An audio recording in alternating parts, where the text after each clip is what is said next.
Greetings, everyone, and welcome to Gerard Black in the Philippines with the Truth. I want to welcome you to my channel, all my subscribers, triggers, peaches, lovers, haters, commenters, scallywags, each and every one of you. I want to welcome you to my channel. Well, uh, soon this is the last month before we go on the month of baby watching. And for the life of me, it seems that everybody else is so excited about my having a baby, or we are having a baby. Congratulations, you and me just had an 8-pound boy. 8-pound boy? So what are we waiting for? That you know, but me, I'm just like okay, well, when it gets here, it gets here, But it's I want to thank all of you who have given us best wishes and all that stuff, and congratulations and all that stuff, and having a child. You know, I want to reach out to my daughters and let them know in their family. Well, they know I'm having a child, but there's no communication there, so it's not like we are and communicate about the new arrival or the blessed event. But one of the things that I'm just so committed in doing, and that's just let it be. What's going to happen, just let it be. You know, uh, uh, um, uh, it's not like there's a whole lot more I can do other than just waiting for it to arrive. There's no uh, extra uh, precaution I have to take. We still are. What's funny thing is that Mia went out and she bought baby clothes. So somewhere in my house, there are clothes that have the color of what the gender is going to be. I thought about going on a treasure hunt, on a scavenger hunt, and taking you along with me as I searched the house to find the clothes to kind of get a peek at what the gender is going to be. But I decided no, that's cheating. It's quite all right, just let it happen and whatever's going to happen. Here are a couple of pictures. This is a picture of me. I'm quoting on one of her binge binge moods, well, binge mode, and this is a picture of a couple of friends who are excited about her having a child, and I'm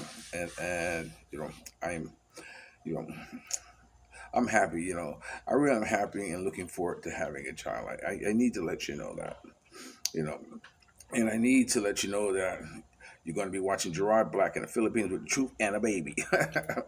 Sometimes I think about, my holding it. We watch these shows, and of course, in almost every show, there's someone having a baby, and the father flustering and all this stuff over the child and the mother and all this stuff like this.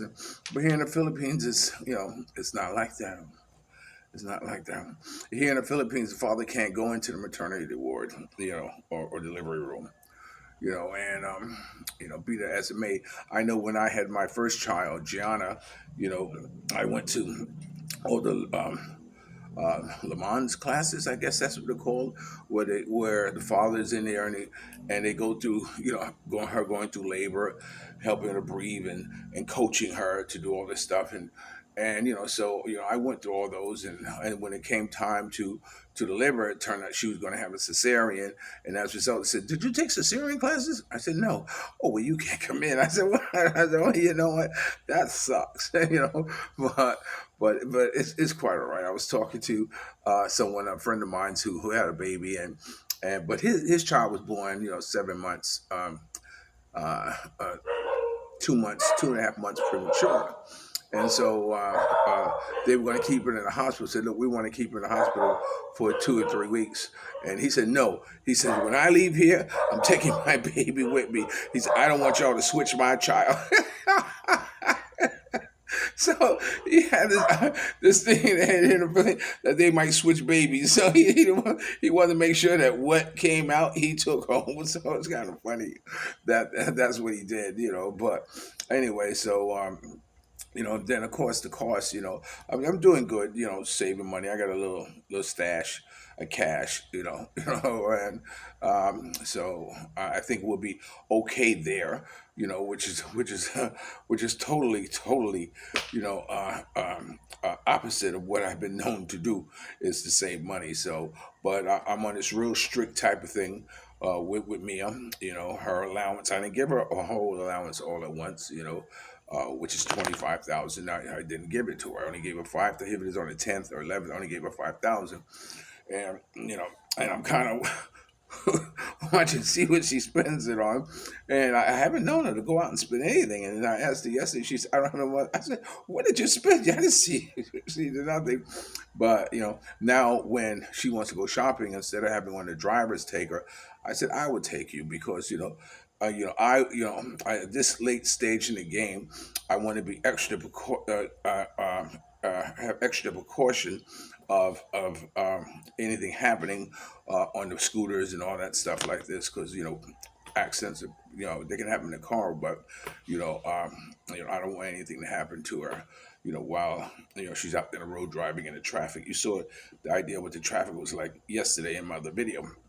So I'm on top of that. So to make sure that wherever she goes now, I'm with her. So which is what I want. We really haven't thought about you know um, uh, like I said, okay, the bag packed, just got packed, jump in the car and take off, hey, like that. We haven't gone through that, yet. I think there's no need, but we'll see what happens.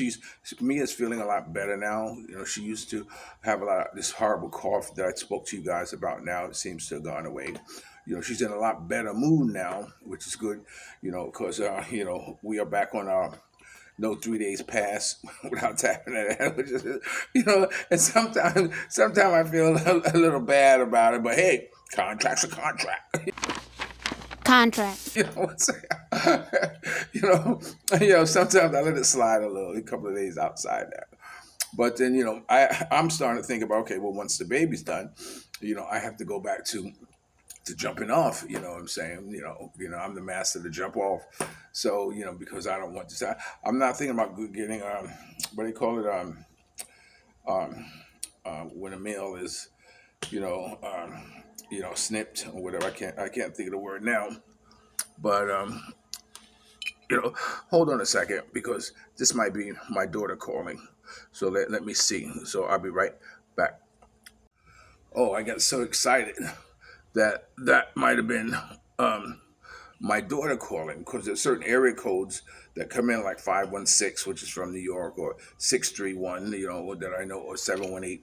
Those are New York numbers that my daughter usually calls from. So when I saw it, and since I was just talking about, my daughters and have a call, I said, oh God, it's good. But no, it's this company called Portfolio Recovery that's still after me for years and years and years ago. I said, man, don't you guys ever give up? I'm saying, but it's who knows, but anyway, it wasn't her. So anyway, what was I speaking about?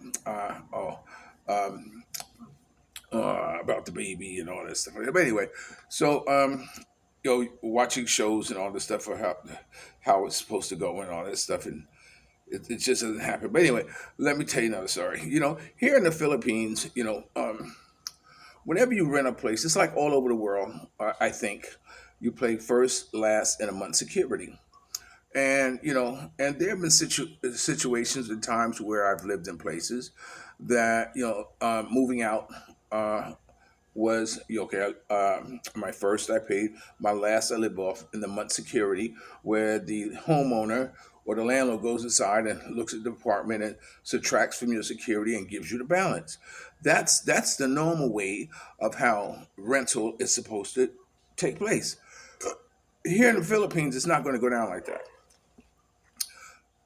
I know for a fact that in my mind, Philippines or Filipinos, don't like to give back money. They just don't. And I know I was talking about saving money, and I'm doing good on that. So kudos to me. So anyway, so I have a friend who had a boarder, and he moved out and he wanted his security, and And it's like, no, there's no security. I mean, you took this, you took that, you do damage, whatever. And, he was just so much expecting to get a security back. And, and it's just not going to happen. It's just not going to happen, And, but see, what the kick is in the head is as this friend of mine's, his wife, you know, um, uh, co-signed for the tenant for a scooter. And and my friend, I'm telling him, are you crazy? Are you absolutely out of your mind? You know, how can you let her co-sign for a pretty face? You know what I'm saying? And make a commitment you have to fulfill for the next 2 years paying for a scooter. So anyway, to make a long story short, the guy who bought the scooter says, "I'm not paying for the scooter. I'm not paying for the scooter because you owe me money for rent." And one does not have anything to do with the other. I mean, you're riding a scooter that you obligated to pay for. So push came to shove, he didn't pay it. So they ended up taking back the scooter. And so now they're saddled with a bill for for the cost of the scooter that they had no intentions of purchasing. Now, that is one of the things that I was confronted with when I wanted to buy a new car. When I was buying a new car and I wanted a new car, they told me I have to find a co-signer, to help push me over the edge as far as buying a vehicle.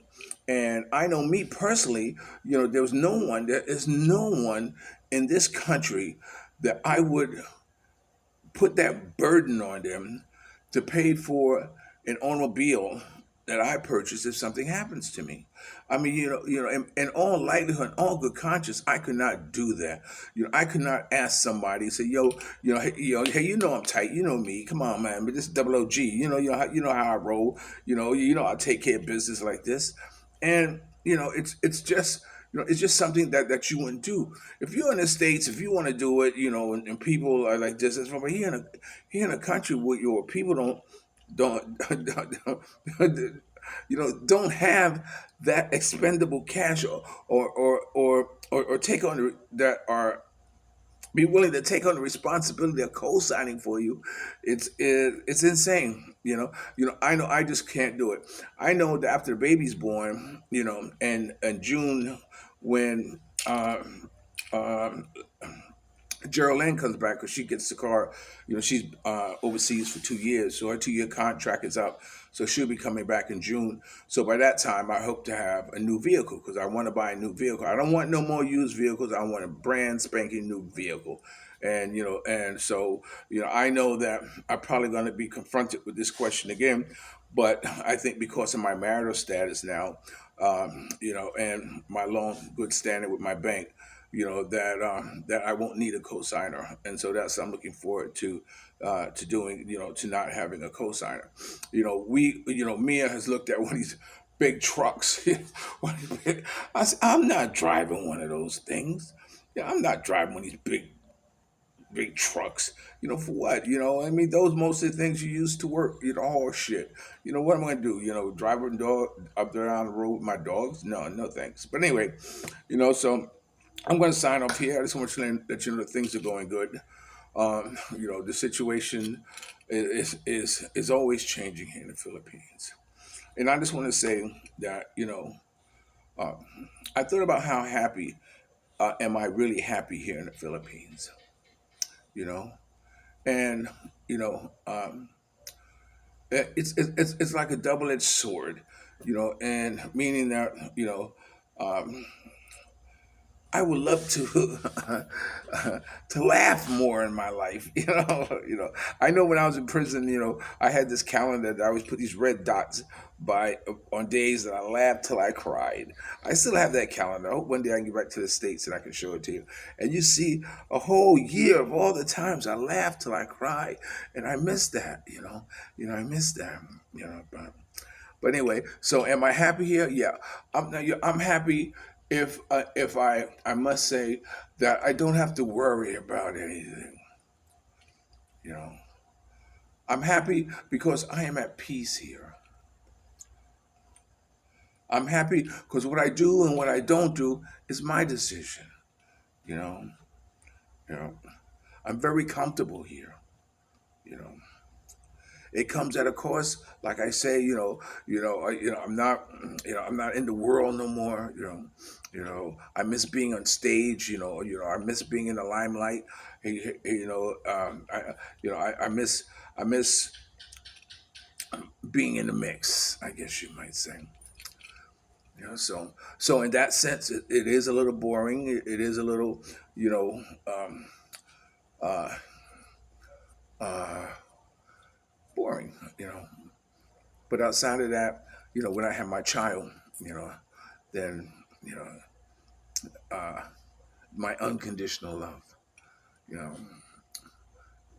I'm sure to make a difference.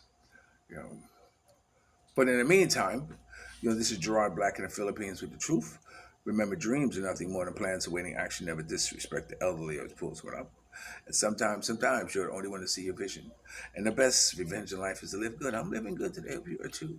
If you're lucky enough to have a woman like Ollie Woodson, former lead singer of Temptation One song, treat her like a lady. And ladies, if you're lucky enough to have a good man like me, make him feel like a king and never say no. Boy, oh boy, oh boy, oh boy. I'm glad that contract is still valid. I'll talk to you later. Peace.